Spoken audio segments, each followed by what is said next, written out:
दोबारा से चुनाव लड़ेंगे चिराग पासवान।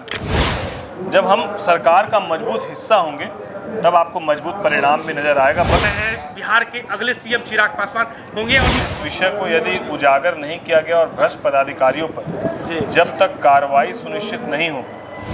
बिहार के खगड़िया के सांसद हमारे साथ हैं और अभी जो है नवसंकल्प महासभा आरा के बाबू वीर कौर सिंह की धरती पे आयोजित की गई है। ये पहली बार इतिहास में ऐसा होगा जब चिराग पासवान जर्मन टेक्नोलॉजी के बने हुए पंडाल में जनता को संबोधित करेंगे और ये इशारा भी साफ साफ है कि इस बार लोजपा आर बिहार में कुछ बड़ा करने जा रही है, क्योंकि जहां मोदी और अमित शाह के लिए जर्मन टेक्नोलॉजी का पंडाल लगता था, आज चिराग पासवान उसी जर्मन पंडाल में जो है इस बार संबोधित करने जा रहे हैं जनता को। तो चलिए हम जुड़ते हैं चिराग पासवान के हमशक्ल भाई, उनके छोटे भाई की तरह, और पर्सनालिटी ऐसी कि लोग कहे कि सांसद साहब नहीं है, सांसद साहब एक्टर है। तो हमारे साथ हैं राजेश वर्मा जी, और इनकी जो बातें आप सुनाते हैं हम आपको बताते भी हैं और दिखाते भी हैं कि किस तरीके से ऑन ग्राउंड जो है ये जमीनी स्तर पे अपने क्षेत्र में भी पदाधिकारियों और अधिकारियों को हड़काते भी हैं अगर गलत तरीके से वो काम करते हैं बाढ़ पीड़ितों के लिए। सर, सबसे पहले आपका स्वागत है और आपसे हमने पहले बात भी की थी। सबसे पहले तो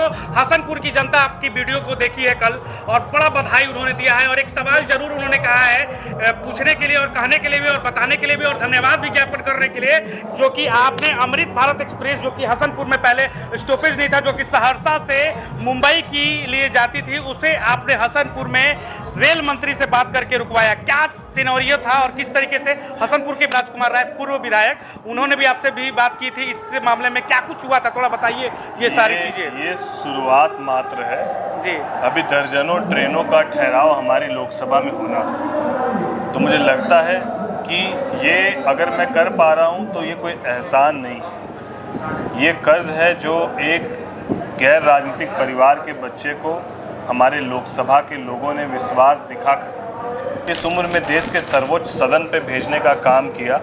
तो ये मेरा दायित्व और मेरी जवाबदेही जिम्मेदारी है कि हर संभव उनके समस्या के समाधान को हम लोग सुनिश्चित करा सकें। उसी कड़ी में ये तमाम कार्य किए जा रहे हैं और ये शुरुआत मात्र है, अभी बहुत कुछ होना बाकी है। एक वीडियो बड़ा वायरल हो रहा है जो कि रेत जो है, रेत की जगह मट्टी जो है वो डाली जा रही थी और आपने बुलाया, इधर आइए, कहाँ है ठेकेदार, इधर आओ, और बुला के आपने बताया कि बताइए ये हम इसका जो है सत्यापन करें कि आप सत्यापन कीजिएगा, आप खुद ही कर लीजिए। उसमें क्या हुआ था, किस तरीके से घोटाला किया जा रहा है? देखिए, जब कटाव की बात होती है तो ये बहुत मेरे लिए बहुत सुखद संदेश था कि मेरे लोकसभा में लगभग तो कहाँ का घटना कहाँ का था? खगड़िया की खगड़िया मेरे लोकसभा की घटना है, जहाँ पर 50 करोड़ से ज़्यादा की लागत से अलग अलग जगहों पर कटाव को रोकने के लिए जियो बैग का काम जो है वहाँ चल रहा था। मेरे लिए सुखद संदेश था कि कटाव से बचाव होगा,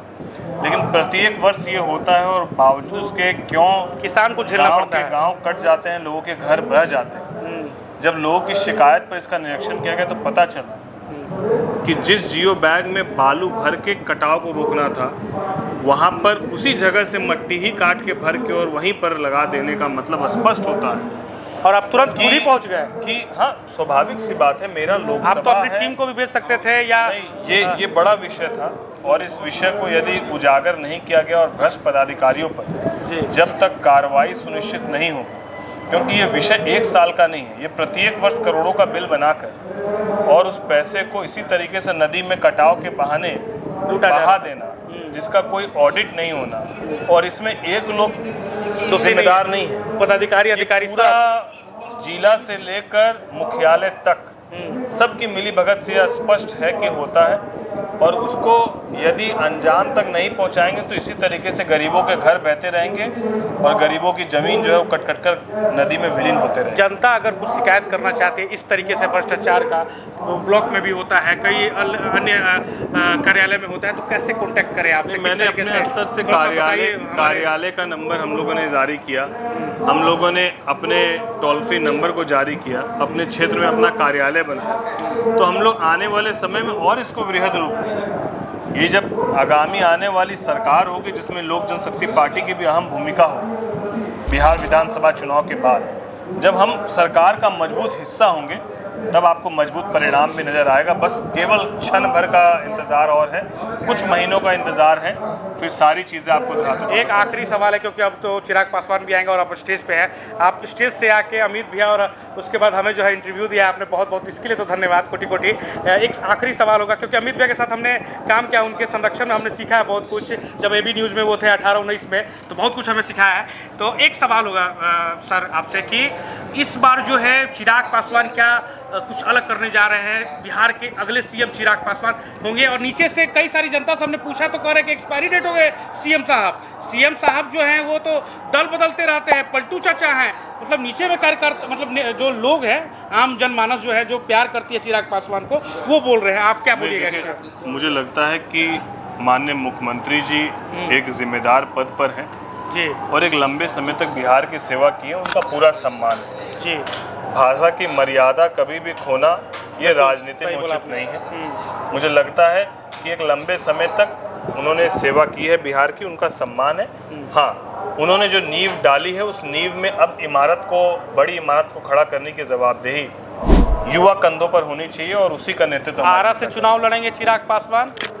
देखिए, ये सवाल इसलिए है कि पहली बार इतिहास में ऐसा हुआ है, जर्मन टेक्नोलॉजी का पंडाल बना, इतनी सारी भीड़ उमड़ी, आरा के लोग, शाहबाद के लोग यहाँ पहुँच रहे हैं बहुत ज़्यादा छोटे क्षेत्र में क्यों नेता को आप केंद्रित करना चाहते हैं? विधानसभा क्षेत्र कहीं से कहीं ना लड़ेंगे। पूरा बिहार है और शाहबाद एक बड़ा क्षेत्र है। और बिल्कुल हम लोग चाहते हैं कि शाहबाद के किसी विधानसभा से। बहुत बहुत धन्यवाद, आपने समय दिया, इसके लिए शुक्रिया और ढेर सारी शुभकामनाएं। आपके लोकसभा क्षेत्र की जनता आपको बहुत प्यार कर रही है और चाह रही है कि आप जाते रहिए, विजिट करते रहिए और लोगों का मदद करते रहिए। बहुत बहुत धन्यवाद। तो ये थे हमारे खगड़िया के सांसद, लोकप्रिय सांसद खगड़िया के हमारे साथ जुड़े हुए थे, और जिस तरीके से इन्होंने बयान दिया है और जिस तरीके से चिराग पासवान को लेके इन्होंने कहा है, आज वो फ्यूचर के सीएम का संकेत भी दे रहा है।